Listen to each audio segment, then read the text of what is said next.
2024 लोकसभा चुनाव बस कुछ ही महीने दूर है, लेकिन अगर बिहार की सियासत की बात करें और दलित पॉलिटिक्स को लेकर अगर बात करें तो चाचा और भतीजे के बीच जो जंग छिड़ी हुई है पिछले 2 साल से, वो थमने का नाम नहीं ले रही है। और चाचा भतीजा दोनों एक दूसरे के खिलाफ वार पलटवार कर रहे हैं। हमारी बात यहाँ पर हो रही है चिराग पासवान, जो कि लोक जनशक्ति पार्टी राष्ट्रीय के राष्ट्रीय अध्यक्ष हैं, और उनके चाचा यानी कि पशुपति कुमार पारस, जो कि केंद्रीय मंत्री हैं और राष्ट्रीय लोक जनशक्ति पार्टी के राष्ट्रीय अध्यक्ष हैं। और 2 सालों से, जब से लोक जनशक्ति पार्टी में टूट हुई है और ये दोनों अलग अलग इन्होंने अपनी पार्टी बनाई है, उस वक्त से ही जबरदस्त टकराव दोनों के बीच जो है देखने को मिल रहा है।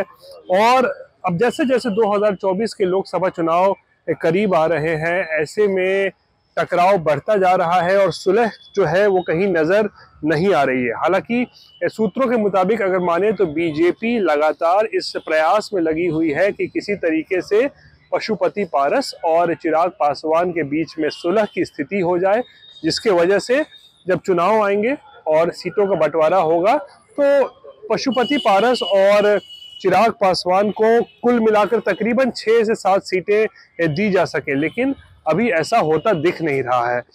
और सबसे बड़ी मुसीबत जो इस वक्त सामने है, यानी कि एक टकराव की जो सबसे बड़ी वजह इस वक्त चिराग पासवान और पशुपति पारस में है, वो है हाजीपुर लोकसभा सीट को लेकर, जहां से इस वक्त मौजूदा सांसद पशुपति कुमार पारस है। और पारस का मानना है कि ये सीट पे पहले उनके बड़े भाई रामविलास पासवान कई टर्म जो यहाँ से सांसद रहे हैं, और उनका कहना है कि उनके भाई चाहते थे, यानी बड़े भाई चाहते थे कि पशुपति ही उस सीट का आगे भी जो है प्रतिनिधित्व करें, और इसीलिए 2019 में वो वहाँ से चुनाव लड़े और फिर वहाँ से उनकी जीत हुई और फिर वो सांसद बने। लेकिन इस बार हालात कुछ बदले हुए हैं, क्योंकि अब रामविलास पासवान इस दुनिया में नहीं है, और रामविलास पासवान के निधन के बाद से ही अब जैसे जो चुनाव करीब आ रहे हैं, उनके बेटे चिराग पासवान जो फिलहाल जमुई से सांसद हैं, वो चाहते हैं कि हाजीपुर सीट से वो लड़े। और इस बात की घोषणा भी जो है उनके पार्टी के लोगों ने कर दी है। हालांकि चिराग ने भी 1-2 बार कहा है कि इशारा किया है कि हाजीपुर से वो लड़ना चाहते हैं, लेकिन हुलास पांडे, जो कि चिराग पासवान की पार्टी के पार्लियामेंट्री बोर्ड के अध्यक्ष हैं, उन्होंने घोषणा कर दी है कि चिराग पासवान 2024 लोकसभा चुनाव हाजीपुर से लड़ेंगे, जिसके बाद अब एक नया जो विवाद है वो पैदा हो गया है, कह सकते हैं, चिराग और पशुपति के बीच, कि आखिर हाजीपुर सीट पर कौन लड़ेगा और किसकी दावेदारी है। क्योंकि मौजूदा सांसद तो वहां से पशुपति पारस हैं, जो केंद्र में मंत्री हैं, लेकिन अपने पिता की विरासत को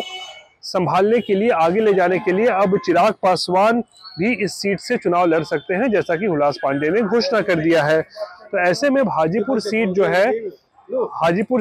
है वो काफी महत्वपूर्ण सीट जो है वो हो गई है, वीआईपी सीट भी हो गई है, और यही सीट जो है वो अब चाचा भतीजे के बीच जो है जंग का एक नया, कह सकते हैं, यहाँ से अध्याय शुरू हो रहा है। बीते दिनों लोक जनशक्ति पार्टी की हम सिर्फ बात कर रहे हैं, दोनों फ्रैक्शंस को मिला लीजिए तो इनका स्थापना दिवस जो है वो मनाया गया। और पशुपति पारस के लिए मुश्किल ये हो गई कि पशुपति पारस ने जो स्थापना दिवस का कार्यक्रम है वो हाजीपुर में उन्होंने मनाया, लेकिन जो लोगों की जो वहाँ पर मौजूदगी रही उस कार्यक्रम में वो काफ़ी कम रही।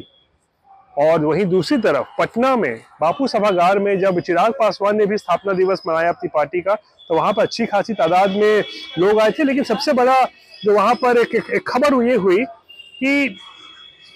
पशुपति पारस के साथ, यानी उनको मिलाकर जो कुल 5 सांसद उनकी पार्टी में है, उसमें से एक सांसद महत्वपूर्ण वीणा देवी, वैशाली की जो सांसद हैं, वो पशुपति पारस के कार्यक्रम में नहीं गई, बल्कि वो चिराग पासवान के कार्यक्रम में शामिल हुई, जिसके बाद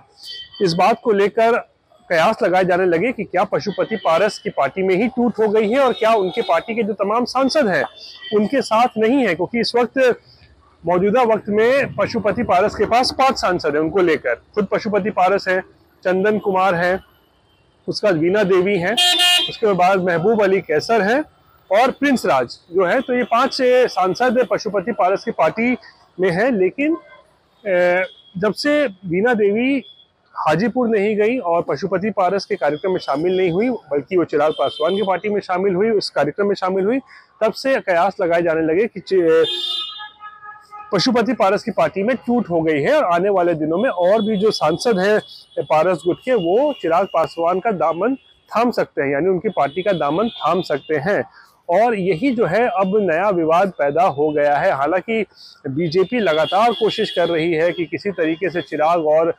पशुपति पारस के बीच में सुलह हो जाए, किसी तरीके से दोनों चाचा भतीजा अगर एक हो जाते हैं तो बीजेपी के लिए ये एक राहत की खबर होगी, क्योंकि जब सीटों का बंटवारा होगा तो दलित वोट बटेंगे नहीं, इस तरीके की कोशिश हो रही है बीजेपी की तरफ से। लेकिन चाचा और भतीजा हैं कि मानने का नाम नहीं ले रहे हैं। और अब ऐसे में हाजीपुर लोकसभा सीट को लेकर बड़ी जबरदस्त तनातनी जो है इस वक्त साफ तौर पर देखी जा रही है पशुपति पारस और चिराग पासवान के बीच में, क्योंकि चिराग पासवान चाहते हैं कि अपने पिता की विरासत आगे वो संभाले और जमुई नहीं बल्कि हाजीपुर से वो अब अगला लोकसभा चुनाव 2024 का है वो लड़े। लेकिन पशुपति पारस मानने को तैयार नहीं है और वो भी दावा कर रहे हैं कि अपने बड़े भाई के कहने पर ही वो हाजीपुर से लोकसभा चुनाव लड़े थे और जीते थे, और वो अपने बड़े भाई की विरासत को आगे ले जाना चाहते हैं, बढ़ाना चाहते हैं। और यही कारण है कि अब चिराग और पशुपति पारस के बीच में जो है टकराव की वजह जो है वो बन चुका है। अब ऐसे में देखने वाली बात दरअसल ये होगी कि आने वाले दिनों में क्या पशुपति पारस गुट जो है, या फिर कह सकते हैं पशुपति पारस, क्या अपने सांसदों को एकजुट रख पाते हैं। क्योंकि एक सांसद जो वीणा देवी हैं, जो कि पशुपति पारस के